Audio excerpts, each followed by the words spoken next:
Cam girls are usually naked in front of the camera. For the sake of safety and YouTube policy on nudity, we will be keeping a red lingerie on her.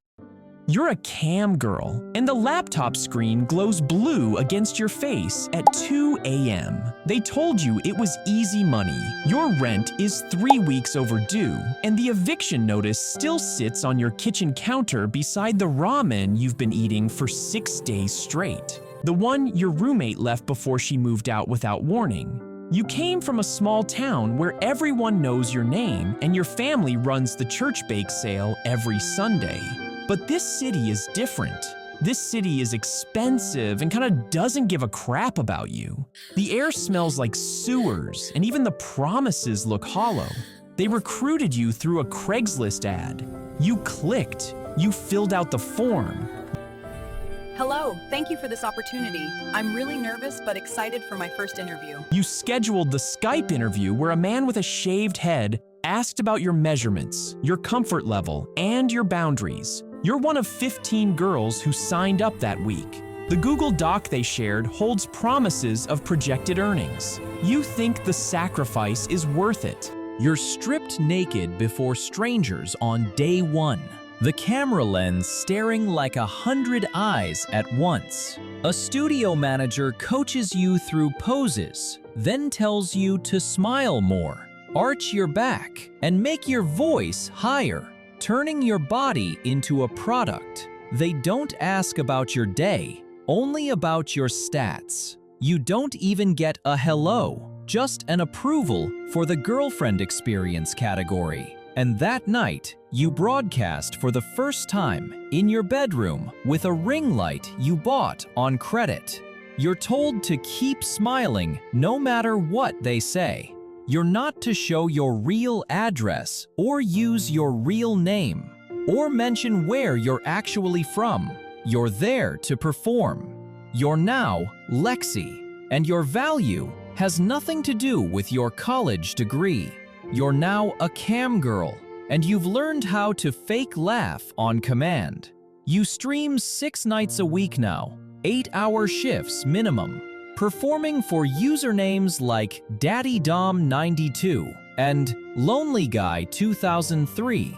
The platform takes 50% of everything you make. The studio you joined takes another 20% for management fees. You keep smiling because the algorithm rewards consistency. The top earners broadcast 12 hours a day, and you see their earnings displayed on a leaderboard, like a scoreboard for humiliation. Still, you keep going because the rent is due again, and your student loans don't care about your dignity. Many men message you during every show. This one regular who always tips just enough to keep your attention. Username MulanGrump31. He asks how your day was, compliments your hair, requests private shows where he just wants to talk. Then, one evening, he asks you to do something you said you'd never do. You hesitate and your hands shake on the keyboard. When you say no, the tips stop. The chat goes cold. Your ranking drops 43 spots overnight because the algorithm punishes rejection. Weeks later, your stomach turns when you see your face on a porn site you didn't upload to. Someone screen recorded your stream and posted it with your stage name and your real city. You try to report it, but the site requires proof of copyright ownership, which you don't have because the platform owns your content, not you. The comments beneath the video call you names, rate your body, discuss where they think you live. 2 other models in the forum tell you to just ignore it, that everyone gets leaked, that this is just part of the job. They don't say it, but they know. When you check your analytics, you notice viewers have increased 30% since the leak. The platform sends you a congratulatory email about your growth. You delete it before you finish reading. You begin to understand what the studio manager meant when she said all exposure is good exposure. You're no longer a person with boundaries. You are content, repackaged and redistributed without consent. Your body is data now. You cannot be erased. You cannot delete what strangers have saved on hard drives in countries you've never heard of.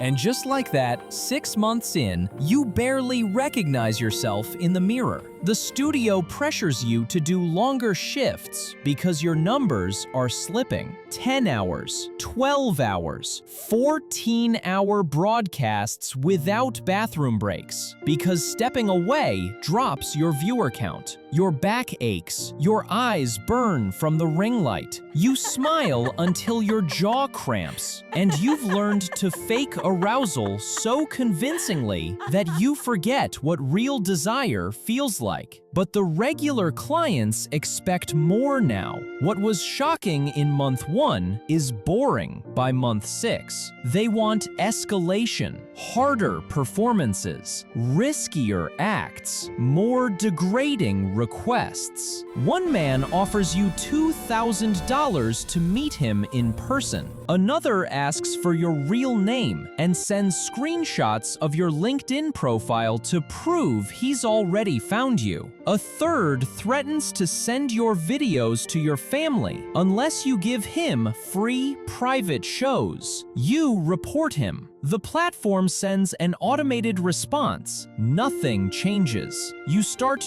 drinking before broadcasts, just enough to dull the edge, just enough to make the comments feel distant. You're so sexy.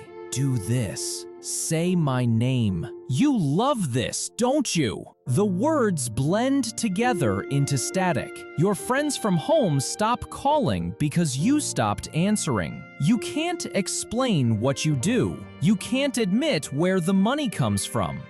You tell your mom you're doing social media consulting when she asks why you sound so tired. Then one evening, a viewer tips $500 with a message, "I know where you live." Your heart stops. You end the stream. You sit in the dark for 20 minutes, staring at the locked door. You check the platform's safety guidelines. They say to use discretion and avoid sharing personal information. They do not say what to do when someone has already found you. They do not have a hotline. They do not offer protection. You move 2 weeks later, new apartment, new locks. You don't tell anyone the address. The studio doesn't ask why. They only ask when you'll be back online, because your absence costs them revenue. A few months pass, and the exhaustion sits behind your eyes like a permanent weight. You flinch when strangers make eye contact in public. You wonder if they've seen you, if they recognize your face, if they're judging, or wanting, or remembering. Your hands shake in the grocery store. You have a panic attack at the coffee shop when a man smiles at you. Your therapist, who you finally started seeing, calls it PTSD. You call it the cost of survival. The platform sends you a badge for 1-year milestone. They celebrate your consistency. They do not ask if you're okay. You keep streaming because you're still in debt, because your resume has a gap you can't explain, because leaving means starting over, and you don't have the energy for that. 2 years in, you've learned how to compartmentalize. The girl on camera isn't you. She's a character, a persona, a product optimized for retention. You smile with your mouth, but not your eyes. You fulfill requests mechanically. You log off and sit in silence for hours because transitioning back to yourself takes time. You've started using substances more regularly now, not just alcohol, but pills to stay awake, pills to fall asleep, pills to numb the noise in your head. Well, the money is better now. You've built a following. You earn enough to pay rent and bills and even save a little. But the cost isn't visible on a spreadsheet. Your body doesn't feel like yours anymore. Every touch feels transactional. Intimacy feels performative. You haven't dated in a year because explaining what you do means risking rejection or fetishization. And you can't handle either. One night, a username you recognize from 2 years ago sends a message. I've been watching since day one. I have every stream saved. I know everything about you. He lists details: your old apartment, your hometown, your mother's name. He attaches a photo of your house from Google Maps. You freeze. You don't respond. You report the message. The platform suspends his account. He creates a new one 20 minutes later. Same name, same profile picture, same message. This is when you realize there is no escape.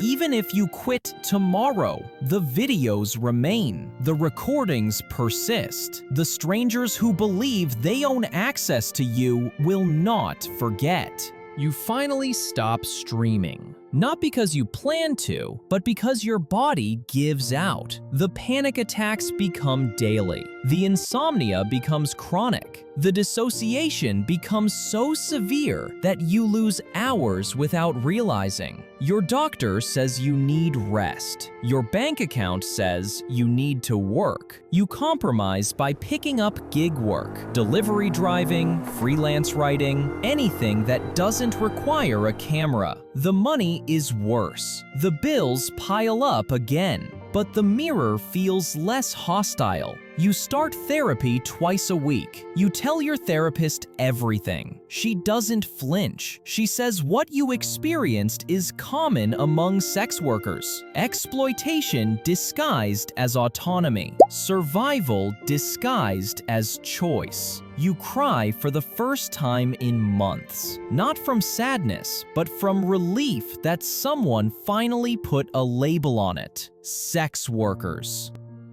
You're now 30, and the videos still circulate. You still get messages from strangers who found your old content. Your face is still on sites you've never heard of, tagged with keywords you didn't choose. You've submitted dozens of takedown requests. Most go ignored. The internet doesn't forget. But you're no longer performing. You're no longer smiling on command. You're no longer pretending that exploitation is empowerment. You've started using your real name again. You've reconnected with friends. You've told your mom the truth and she cried, but she didn't leave. You eat meals without counting calories for the camera. You wear clothes because you like them, not because they optimize engagement. You sleep without pills sometimes. You walk outside without fear most days. The industry wanted you to believe you were lucky, that flexibility meant freedom, that being desired meant being valued. But you know the truth now. You were never the product. You were the labor,